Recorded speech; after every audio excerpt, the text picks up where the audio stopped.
Thou shalt not do this, thou shalt not do that. Listen to the racket coming from this window hood.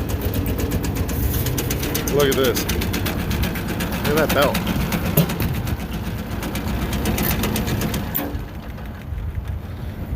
Look at it, it's destroyed. They get like this eventually, after they run for a while. And you know, they tell you have to replace them when they get like this. That's just a huge money-making racket. Here's all you have to do. Okay, you take your belt. See how this side here is just fine? Turn the belt inside out, like this, you see? The flat side's on the inside now, so then you can stick it back on here, like that. Turn it back on. Good to go. This thing's good for another few years like this. You don't have to spend money on belts every time. You can flip it, and it's good as new.